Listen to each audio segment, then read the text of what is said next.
So welcome. My name is Jason Murphy, and this is Against the Stream via Zoom and YouTube. We are, we're recording. So you could always come back if you want to, or even see other talks that you might have missed with myself or with any of the other Against the Stream teachers. So tonight we're going to continue on a bit of a theme. I've been working with the perfections or the paramis, which are a list of 10 qualities that we can develop and perfect, which is the qualities that are needed in order to reach enlightenment or freedom from suffering. And so we'll sit for a bit of a meditation, and we'll work with some of that. I actually was going to not give a whole lot of instruction tonight, unless there's people that are new. What's going to look? Is there anyone that is new that would benefit from some guided meditation?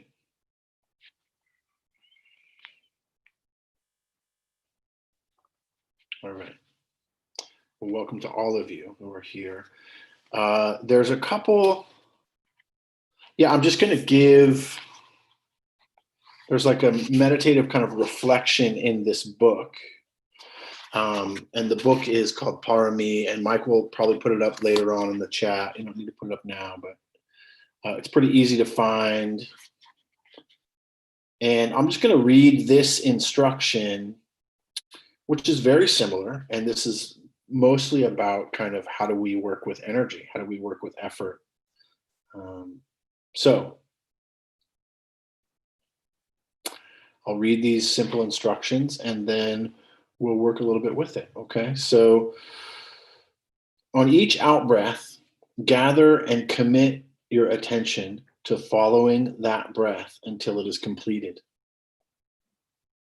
In the pause and the in-breath, relax and let yourself be filled with breath energy.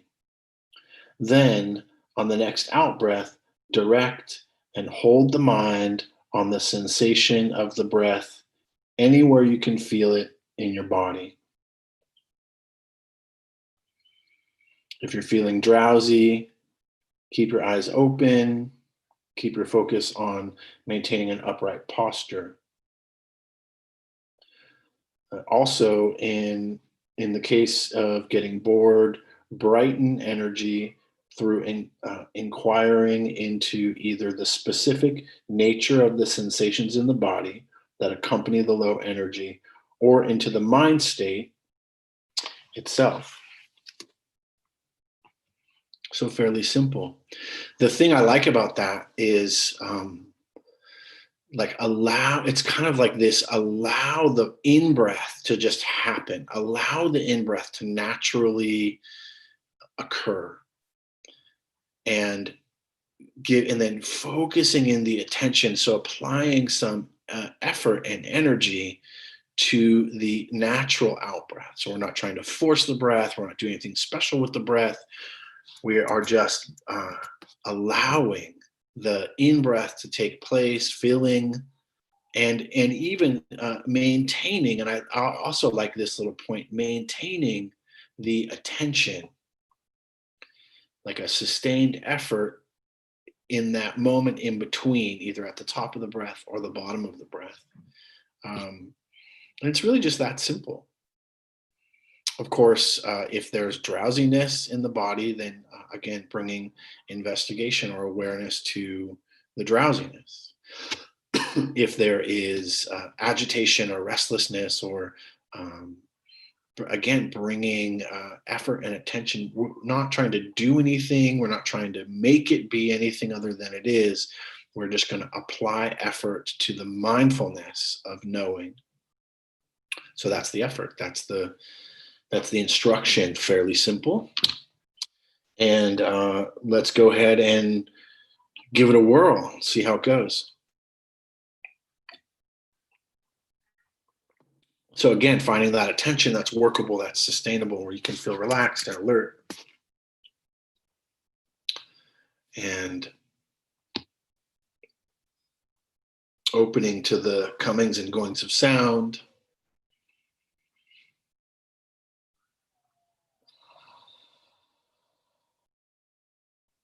And I'll give just a little bit of instruction. Actually, I won't give any instruction. What I'll do is I'll just periodically ring the bell during the meditation, which will be a reminder to stay connected to the here and now.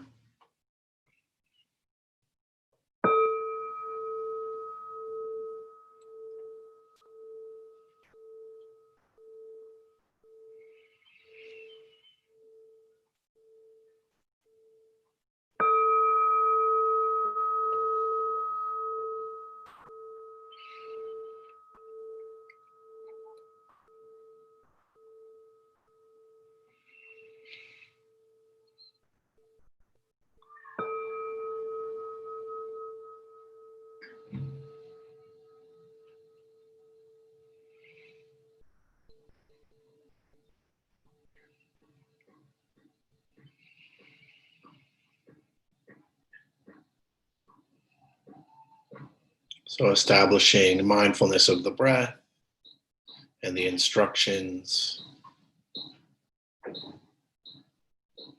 of allowing the natural in-breath to invite energy into the body, and the sustained effort of giving attention to the out-breath and the moments in between the in-breath and the out-breath.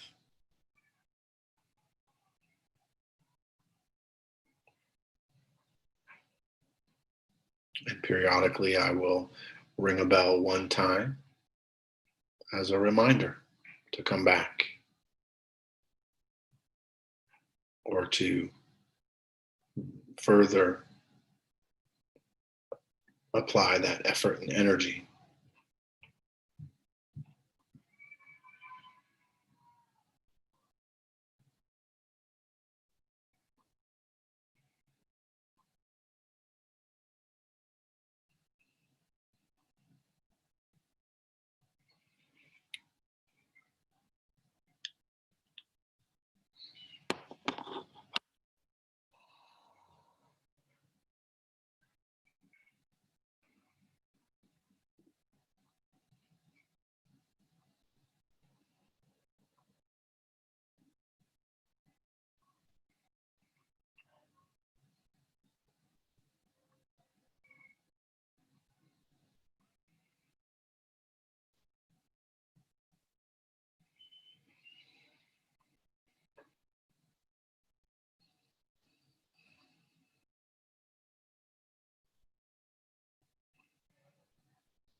So the next time you hear the bell, will be 3 rings.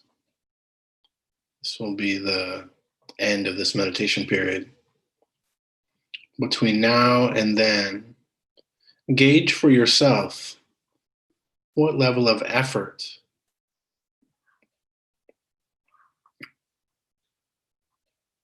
one could apply, an increased effort,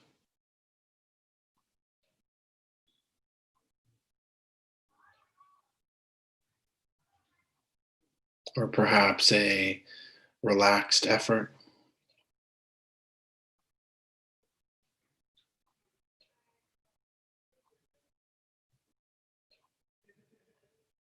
As the appropriate response for hindrances or the energies in the body. See for yourself.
So that was a practice. I'm curious if there's any questions in regards to, or even sharing of that experience, that meditative experience with very little to no instruction, being guided by a bell, with this kind of front-loaded instruction of energy and effort. If anyone would like to either ask a specific question about that. Oh, that were you just raising your hand? Go ahead. My monkey mind was in full force tonight, so it took a lot of effort.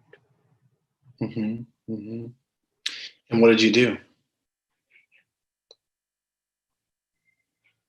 only way I could contain it was to start doing kind of a... I'm sorry, I can't hear you. The only way I could contain it was to start doing a metta type thing. Okay. Focus on the metta. Okay. Yeah. So there was like too much free reign for your mind tonight. Yeah. Yeah. I mean, that's a skillful means, Karen. So I appreciate you saying that. That might have been true for other people as well. And the skillful means is to switch to something that is more active, right? So repeating meta phrases, always good, particularly for what we would call the monkey mind or restlessness or agitation. Yeah, can be really useful, and perhaps at some point, then the question would be like after time, if we were sitting longer or whatever, to then open back up to that kind of just more unguided, more kind of less efforting, and more just kind of being with whatever's happening in the mind. So that would be the suggestion. But good for you for doing whatever was called for. I think it's a success if what doesn't happen is you don't quit or get up and storm off. Or even just like resign to, okay, you win, like the mind wins, like that kind of, because sometimes that can be it can be hard to kind of come back from that. It's like when you stop going to the gym for a while and then you try to go to the gym and your body's not having it, and then it's easier to not do it, right? So the same kind of thing. Yeah. Okay, Mike. Thanks, Jason. It's funny because sometimes the bell in meditation will be startling, or sometimes it's like, thank God the bell's being hit, like my feet are killing me or my knees are killing me. Or sometimes you're anticipating it. But when I dropped in, I felt really spacious, and like I just breathed, like I let go and just breathed, and got light. And when the bell would hit, I was just like, I guess through the sense door of hearing, I was allowing it in, and it felt like it was giving me some energy instead of, as opposed to being, sometimes I can have anxiety towards the bell. Not like I'm nervous about it. I don't know what it is. It's just some type of physical response.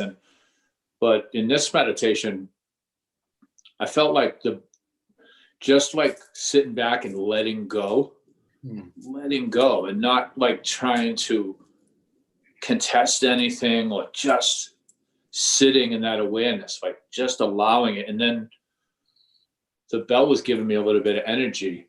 And also, like in the sense doors, like I felt like, I know this is going to sound crazy, but I felt like I could hear like a couple streets over, or like into the next like house more than I've ever been able to.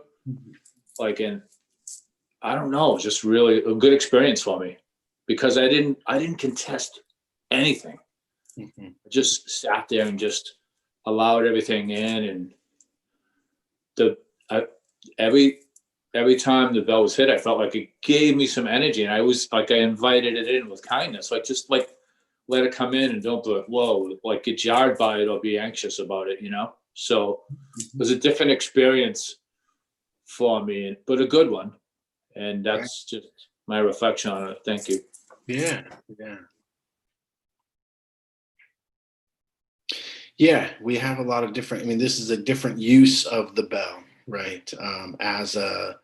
It's kind of, I kind of stole it a little bit from the Thich Nhat Hanh tradition. Also in monasteries, they just ring the bell randomly all day long. And so it's not like beginning of meditation, end of meditation. It's like all day is a meditation. And so whenever you hear the bell, it's like an invitation to just arrive with the hearing, with the sound. Um, in one particular monastery, they would ring the bell during work period, and that would be like stop working, and just stand and breathe and hear and be, and then the bell would fade and then go back to work, like that was and it's like to build that kind of mind, that's mindfulness, that kind of practice into our daily life can be really useful. So that's kind of where I got the just randomly ringing the bell versus my some people are like, I was doing great, and then you like said, you opened your mouth and gave some kind of instruction, and that just really bummed my meditation out. I get that sometimes. Or the bell, like, oh, I was doing great, and then the bell was super intrusive, and I actually wasn't totally sure because I tried to ring this bell as mindfully as possible, and hopefully it didn't have too tinny or jarring of a sound on the other side of the interwebs. But this one has a pretty good resonance. So, yeah. So thanks for that. I'm sure, and then just to kind of put it out there, and we'll hold comments or questions for now. But those were two very drastically different experiences had during the same 30-minute period of time. And, this is the full catastrophe, right? It's the full catastrophe of, oh, the mind is super busy and I can't, as much as I try, it's kind of like the more I open, the more the monkeys are bouncing around and going like, yeah, woohoo. And the other extreme of like, the more open, the more receptive I am to what's happening in the present moment. And this is from day to day, from person to person, we have these different experiences. And this is where that kind of non-judgmental awareness comes from, this idea of kind of, can we just be non-judgmentally aware of what our experience is in the moment, in the breath, in each meditation, and try not to judge ourselves for having a monkey mind. Yeah, of course you have a monkey mind. The mind's usually out of fucking control, That's why we do this, So to try to be easy on ourselves. And then the other thing is like, oh, that might, that meditation was so spacious, and oh, I must be getting close to levitation. You know what I mean? Like, I'm really starting to get good at this meditation stuff. It's a whole nother piece, right? And I'm not saying that was true for you, Mike, but what I am saying is that that's another extreme of judgment, right? Of ways in which we can kind of just start getting really attached to a good meditation or a bad meditation. Yeah. So I'm going to get a little bit into the topic, and then we'll, and Mike just put the book up. I'm going to get a little bit into the topic, and then we'll open up again for some thoughts and questions. And, like I've talked about in the past, the paramis, and really all of the Buddhist teachings, all of the original teachings of the Buddha, or some would call the northern school of Buddhism, can be, or actually, is it the northern school or the southern school? I actually think it might be the southern school is the Theravadan Buddhism. And they all kind of are working together. It's not, and you've heard me talk about this before, it's like strands of a rope is what makes the rope strong. It's not the being of the rope, it's the strands kind of twisting together. And that's what the Eightfold Path is like. And that's what the Five Hindrances and the five faculties and all of these different lists are about, talking about how we're working together with these. And the paramis in particular are a list where one builds on the other, and not all, like the Eightfold Path isn't about kind of a trajectory. The Eightfold Path is very kind of it's like spokes on a wheel, so that takes all of the spokes to make the wheel strong and true. And with the paramis, though, like as we've been going, generosity feeds into virtue or integrity, and integrity feeds into renunciation, and renunciation feeds into wisdom, and wisdom feeds into effort or energy. And the word for effort and energy is virya, or sometimes it's called wirya. And it means two things. It means effort, right? So and I kind of gave this in the instruction, or Ajahn Sucitto gave this in the instruction, the applying effort when needed, and then the being aware of just the energy that's being present, or the energy that we're kind of giving or receiving. Like the in-breath is literally giving us energy. I mean, as we take an in-breath, we're taking in oxygen, we're oxygenating our blood, and it's giving us energy, life force energy. So just so that's one translation, right? All of the paramis and all of the teachings, I think, the foundation is mindfulness, right? So developing mindfulness of, where, like you were saying, like both Karen and Mike, and probably others too, like you were saying, being aware of what's happening within us and around us in any given moment. Mindfulness. So being aware of what mind states are happening.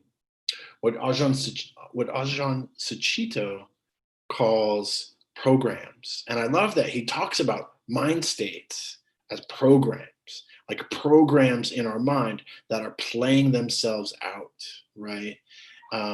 In some translations of Buddhism, it's the mental formations is another way, or mental fabrications. Sometimes it's called sankharas, which is a Buddhist word for habits of mind. And so, there's a few different ways to kind of look at that. But when we can begin to use mindfulness to see, and oftentimes what this will translate as is seeing some level of hindrance in our minds, and what's happening for that, what's happening as a result of the hindrance. So restlessness and agitation being one hindrance. And, knowing when we can kind of apply, like if it's restlessness and agitation, then maybe we need to apply the brake. Maybe there was too much effort. Maybe we're pushing too hard. And when it's sloth and torpor, or sleepiness, or dullness of mind, or boredom, then okay, maybe we need to increase a little bit more. So maybe 15 years ago, and maybe it was a little bit longer than that, Noah and I were at the Abhayagiri Monastery, and we were talking to Ajahn Amaro. And this whole kind of against the stream, like Noah taking on the banner of against the stream was kind of starting. And it was, always since the first book and since my introduction to Buddhism, it's been a theme that we've always enjoyed. And it fits this. And this against the stream mentality it means applying effort, applying energy to go against greed, hatred, and delusion. And we were talking about this, and then Ajahn Amaro, and this was a good moment to witness. Ajahn Amaro, in a very kind of fatherly tone, says, "Well, Noah, just be sure that you know which stream you're going against, right? Because this against the stream can mean against many streams, and is it against the stream of wisdom? Is it against the stream of, the precepts? Is it against the stream of some of the Buddhist teachings? or is it against like with the way it was taught, right? This idea. And I think, talking about kind of being aware of egoism, being aware of getting kind of caught in an identification of this is kind of who I am. And even as Buddhists or as Dharma Punx or as whatever, it can be what Ajahn Sucitto calls the floods, and one is the flood of becoming. And we can talk about how we get flooded. We got flooded with thoughts. We could call that restlessness and agitation. We could call that monkey mind. We get flooded with emotion. We can call that lots of different things, but just this idea of that we get flooded in psychology, we talk about that when people become maybe as a trauma response or as a habitual stress response, they can get flooded or overwhelmed with emotion, not knowing kind of how to process or how to stabilize. And this practice of applying effort and being aware of increased energy or decreased energy can be a really useful kind of barometer for ourselves through mindfulness.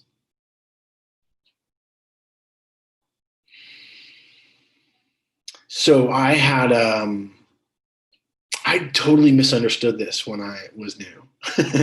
I totally misunderstood virya. I thought that effort meant, maximum effort, right? It meant kind of applying intense effort kind of all the time. And that was like the way, like this whole, even just the against the stream meant just like constantly, like what happens if you are swimming against the stream, if you've ever done that, like literally in a river, or like there was this one place in Oregon where there was a waterfall, and I remember there was this huge, wake coming off the waterfall, and I was like swimming, trying to get under the waterfall, and it was so hard. I was tired, and then I would give up, and I would get swept out, right? And the same thing can happen like out in the water too, in the ocean. So this kind of understanding how to apply wise effort, and what happens if we're not applying effort is that we're just kind of letting go. We're just kind of letting the mind do whatever it does all the other times that we're, going throughout our day or when we're not aware.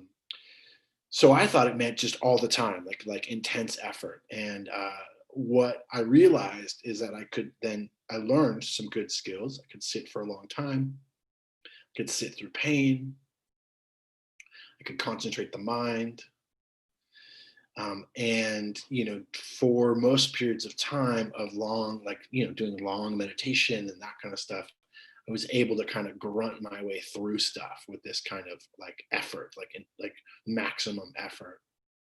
And I was in my 20s, and so there was part of that. I come from a kind of a martial arts mentality, so it was very much kind of I don't know, just head down and kind of do what you got to do. And there is some of that warrior spirit that's necessary, I think, in this practice around applying effort. But what I didn't really get is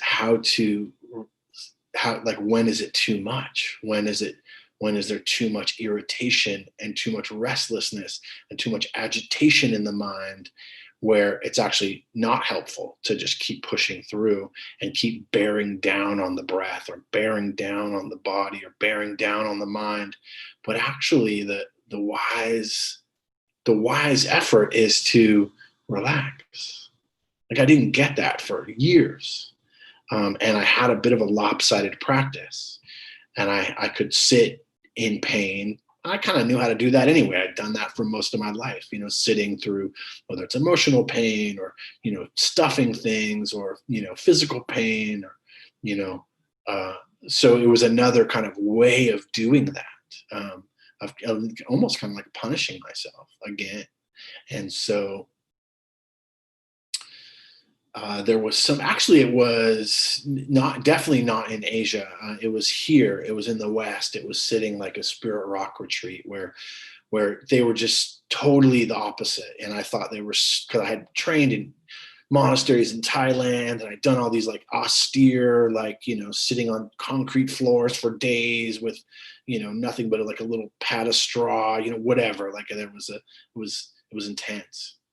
And I was at like a spirit rock meditation retreat where there's like cushy beds and like pillows. People would have like these walls of cushions around them to like be comfortable. And I was so like judgmental of how just relaxed they all were, you know? And I realized halfway through when I had kind of like, I was just super agitated and irritable. And I realized when this started, the teacher started to say like, take a nap, you know, like skip a meditation, go for a walk. And I was like, what? Like, that's not maximum effort, you know? And they were like, yeah, you're too much on the gas pedal, you know, step on the brake. Step on the brake. And that I resisted it, and then I kind of had a breakdown, like I just like crashed. So applying kind of wise effort, and this is, you know, this is the balance. You know, this like there's a quote from the Buddha about talking about the lute, which is the guitar, right?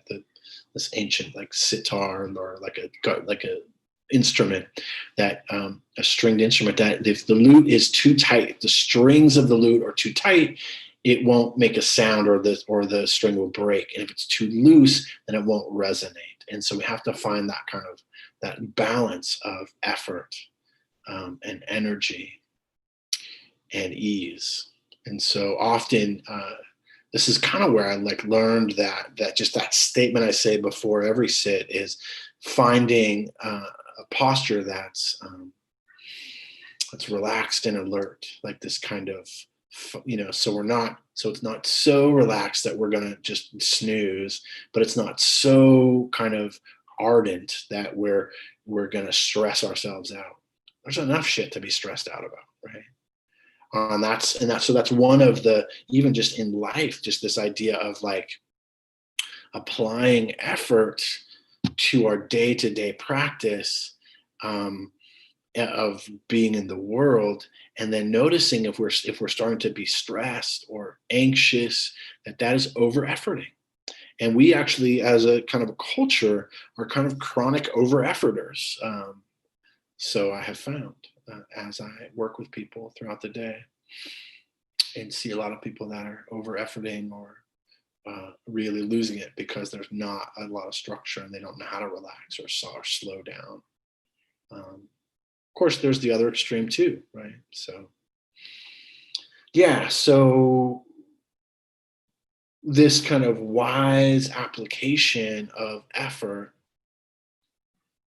and you know what that looks like is, you know, sitting. So sitting when there is, when it that feels appropriate. If there's maybe too much energy, doing walking meditation. Walking meditation is excellent. It's totally meditation, by the way.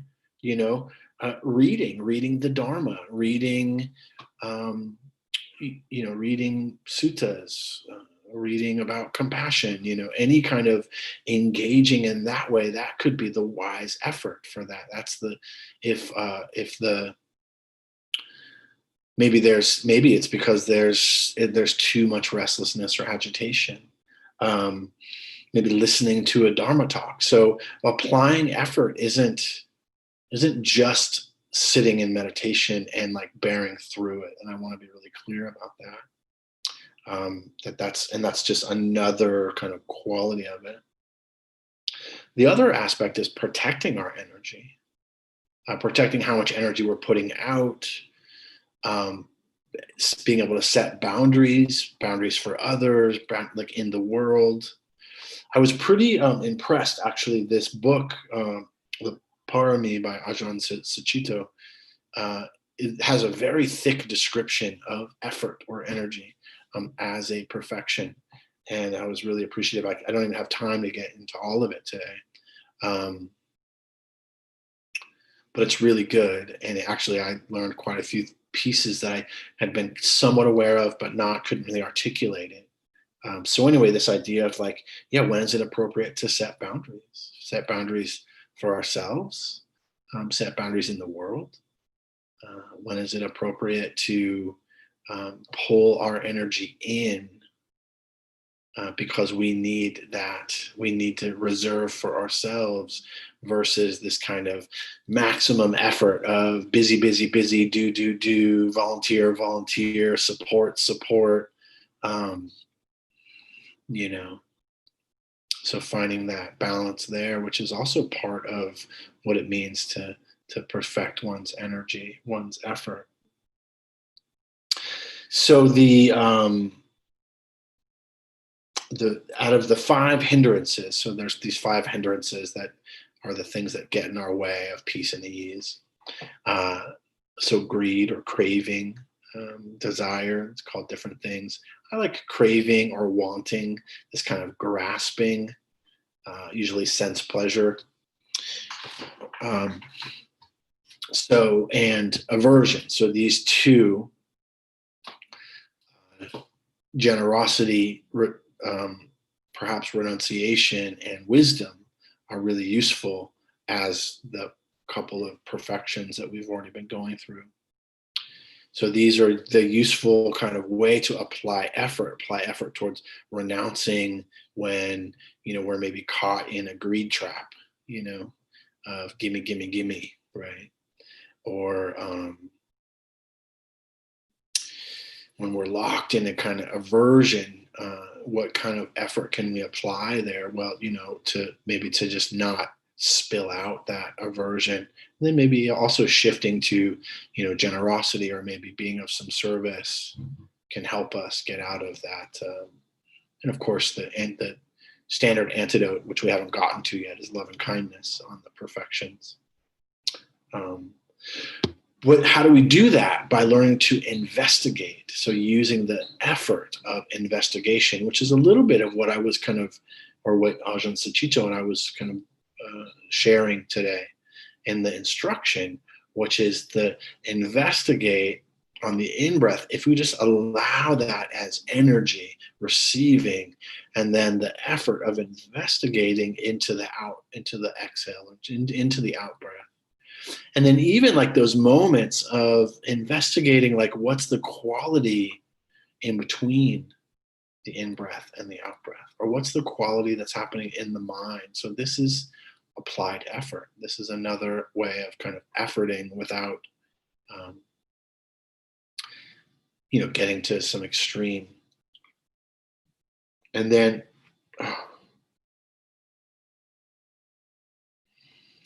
so then the other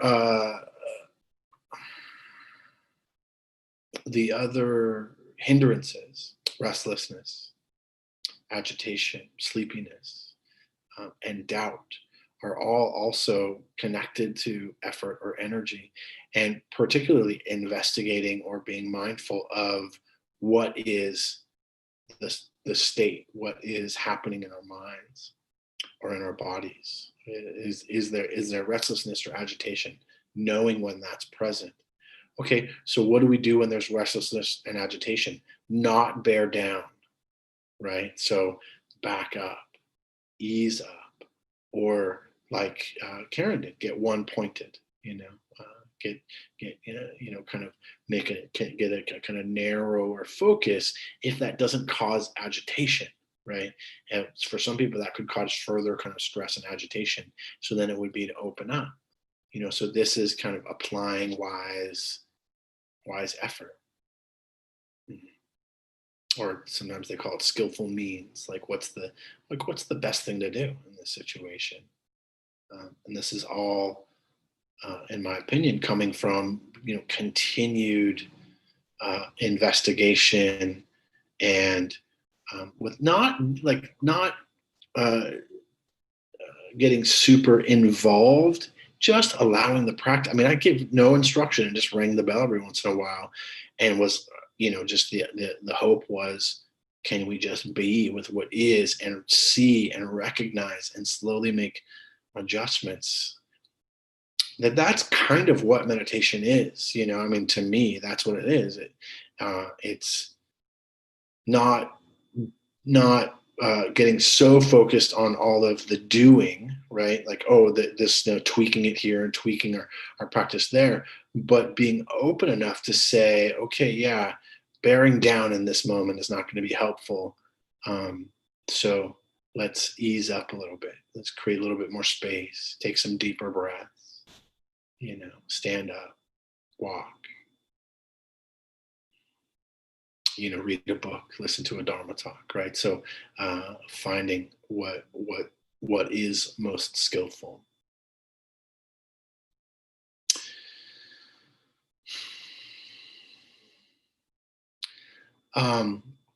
So back to one of the aspects that Ajahn Sucitto calls basically mental formations, programs in the mind. And then he goes on to talk about how, so we have thoughts. We all have thoughts. They're not going anywhere, actually. But what's underneath a thought is often an emotional undercurrent. So sometimes we call this conscious, subconscious, and then unconscious from a psychological perspective. And so conscious could be kind of thoughts and kind of the activity of the mind. Unconscious or subconscious can be what we're talking about is maybe kind of emotionally driven thoughts.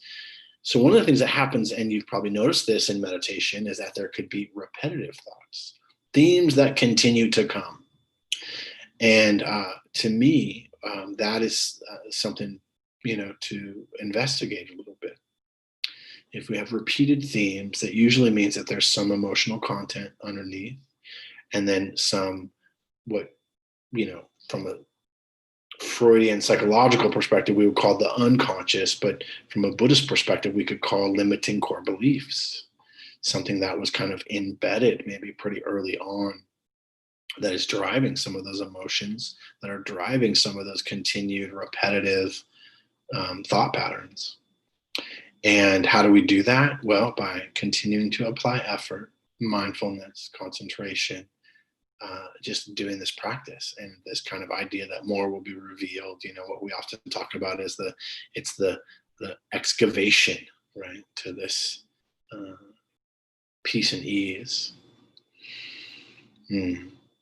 All right, so I guess I'll read a thing or two.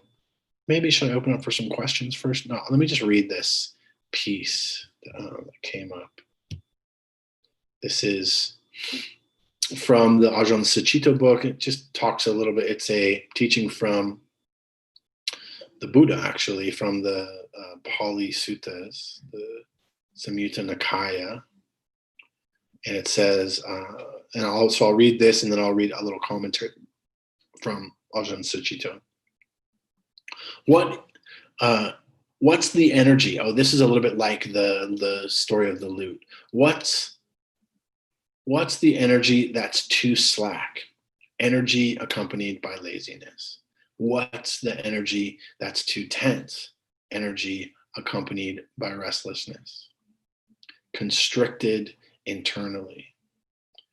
Energy accompanied by sloth and torpor, distracted externally. Energy repeatedly distracted by the 5 strands of sense pleasures. So this is basically like the Buddha is answering some kind of question in regards to, how are we watching our energy? What is the energy that's too slack? Right? Energy accompanied by laziness. And by laziness, we could, mean sleepiness. We could mean boredom. We could mean, just that kind of, I'm over it. What's the energy that's too tense? Right? Energy accompanied by restlessness, constricted internally. Energy accompanied by sloth and torpor, distracted externally. Energy repeatedly distracted by the 5 strands of sense pleasures. So, and then I'll read this last piece, and then we'll open up. This is just a little commentary.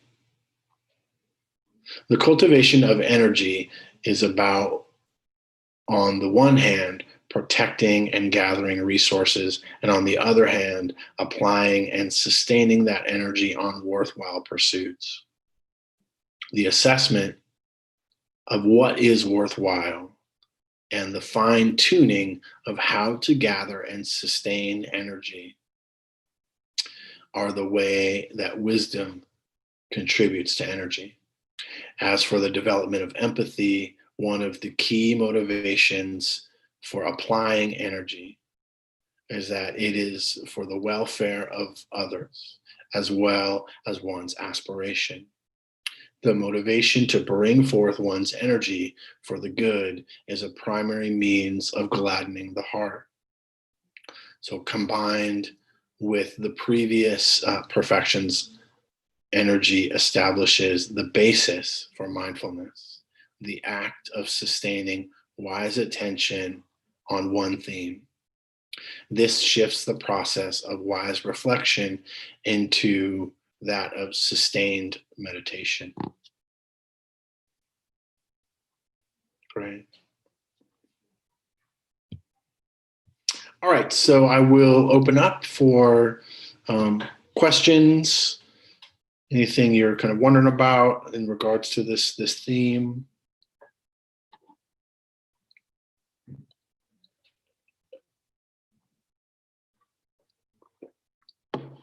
I really do encourage you. It's in the chat. Just to click on the Ajahn Amaro book. I mean the Ajahn Sucitto book. You get it as a PDF or several other ways of getting it. Yeah, but any again thoughts or questions, or you can put something in the chat. Otherwise, we'll just end early.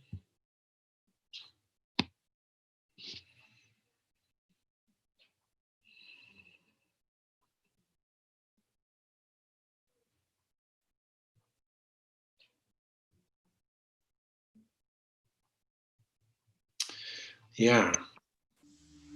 Hey, Jason. Yeah. How's it going? Good. How are you? Good. Yeah. Sometimes maybe this is me being like neurotic and nerding out, but when you like say there's 5 of something, I'd love to make sure that I get them all down. Okay. So would you mind going through what the 5 hindrances are? Yeah, for sure. No, that's good. I'm glad you asked that. So the 5 hindrances, and I'm sure there's several talks on them, but basically craving or wanting is the first one. Aversion is the second one. The third one is sloth, or actually restlessness or agitation. Sloth or torpor, which is sleepiness or dullness or sluggishness of mind. And then the 5th is doubt. And these are considered the hindrances from peace and ease, or the hindrances from the natural state of the mind, which is calm. And are they like tied to or related to the 10 paramis in particular, or not? There's not a. Oh, okay.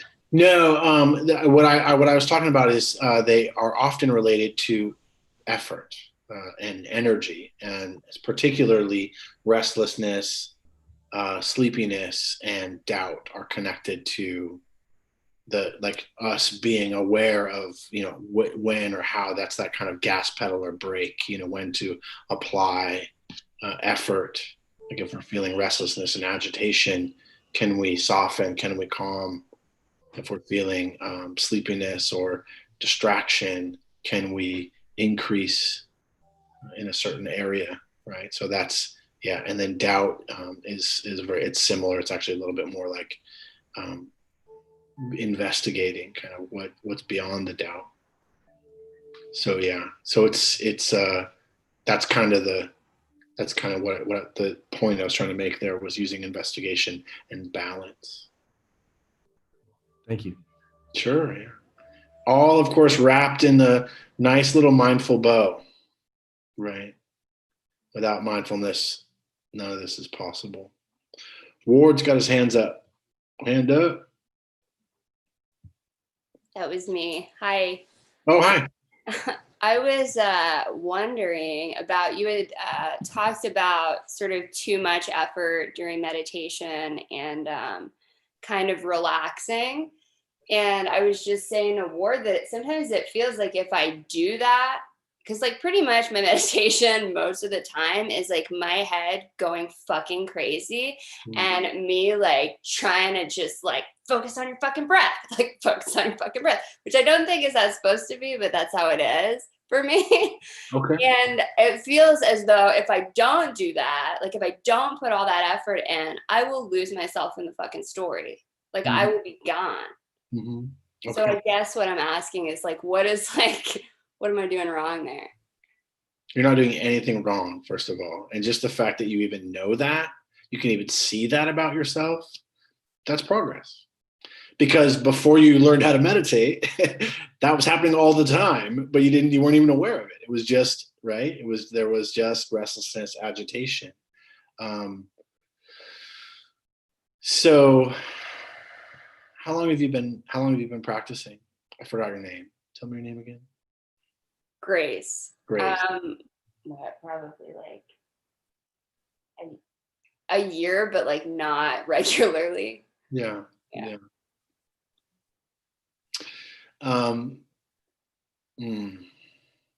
So first of all, there's also a bit of a judgment in there. I mean, I thought I heard like a judgment of like, I'm not doing this right. And I just want to assure you, you're totally doing it right. And the mind is crazy and out of control. And the more that you can practice, and I would say like try, using maybe some concentration practices, using some getting a little bit more specific with concentration practice would be useful for like a while, because that, like what Karen did, that like settles the mind, so even if it's just like repeated loving kindness phrases or in, out, and then when you see, when you fall back into the story, because we do, because I've been doing this for 2 decades, it happens. But what happens to me is I'm less judgmental. I don't beat myself up anymore. I'm not like, you're a fucking loser and you should stop doing this. And I just go, oh yeah, thinking, and come back to the breath. And that's kind of so just to try to have a little bit more of a gentle transition instead of, you're caught on the train of thought. Congratulations, you just recognize that you're caught on the train of thought. Right in that moment, have some gratitude for catching yourself. And then just again and again and that's also what I mean by like applying too much effort can feel like I had this, okay, so basically the theme song of my meditation was Metallica's Back to the Front. And it was just back to the breath, like all the time, like you will do what I say, back to the breath. And that was kind of all that I had.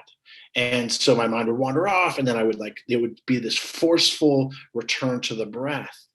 And I had to stop doing that, even though it was super entertaining at times to like have, Slayer and Metallica songs like as my meditation practice. It also created, and it was also where I was at the time, just in my beginning of, first couple of years of meditation practice. I was very much judgmental and judged myself and self-critical and just kind of intense. And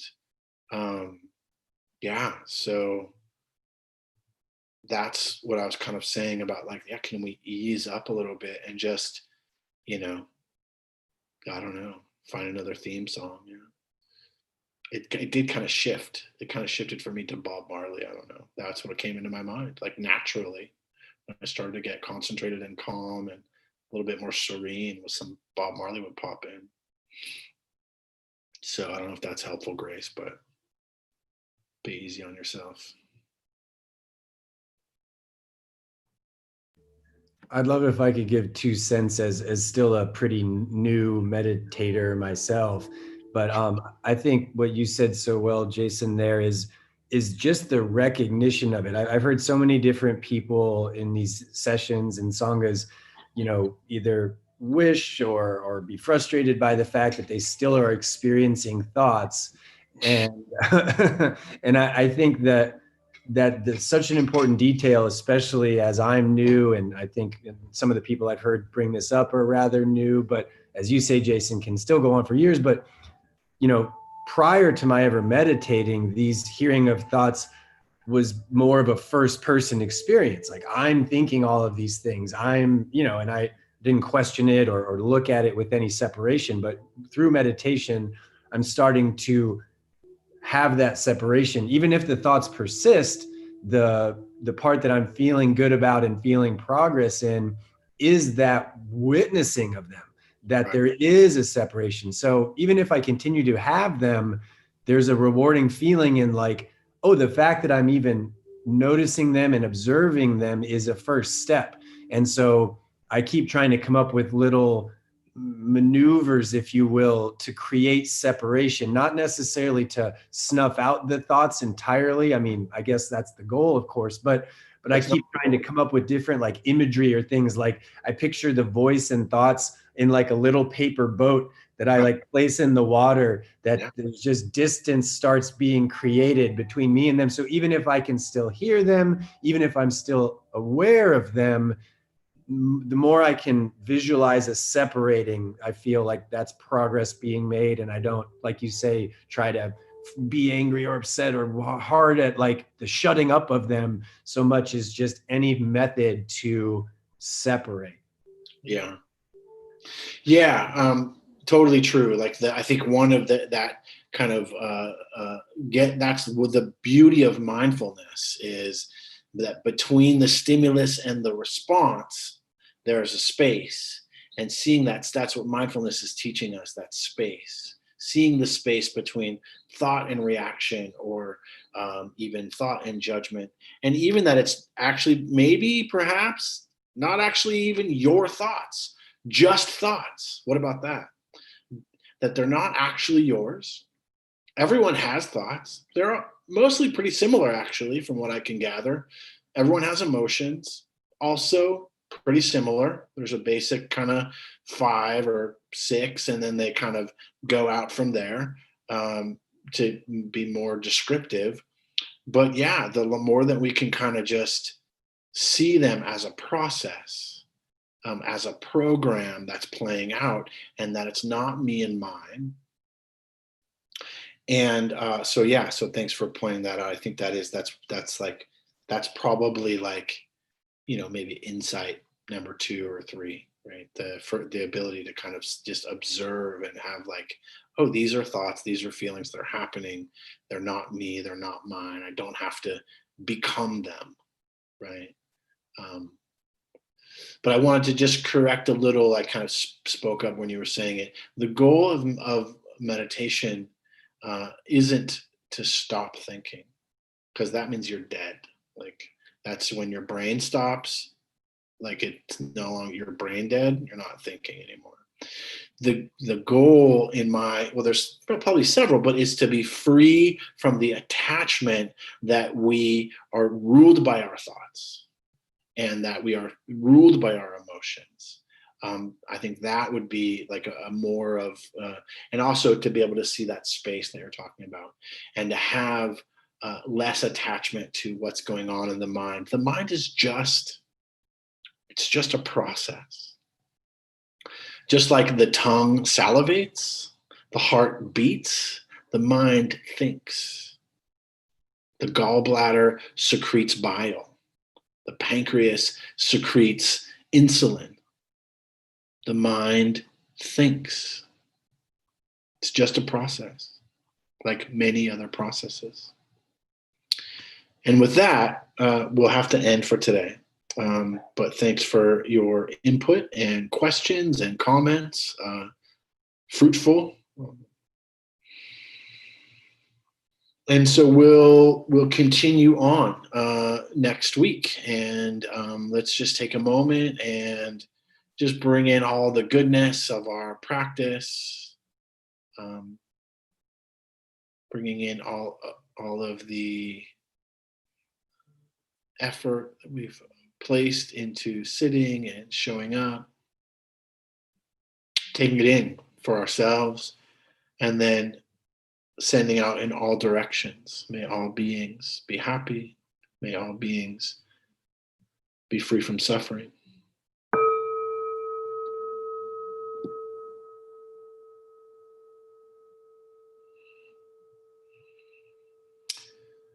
Thank you all. I want to give actually another announcement I kind of forgot about. The 26th, day after Christmas, we're going to be doing a metathon, like an all day, and it's going to be kind of like, that's a fundraiser. It's donation, of course, and Ward is going to tackle some, and I'm tackling some, and Rachel and Noah. So we're going to all just kind of come together, and we're going to have a solid day of practice of sitting and walking. And then there'll be some guided and some talks and some different aspects. So you can sign up on the Against the Stream, or even, I think maybe even Rebel Saints.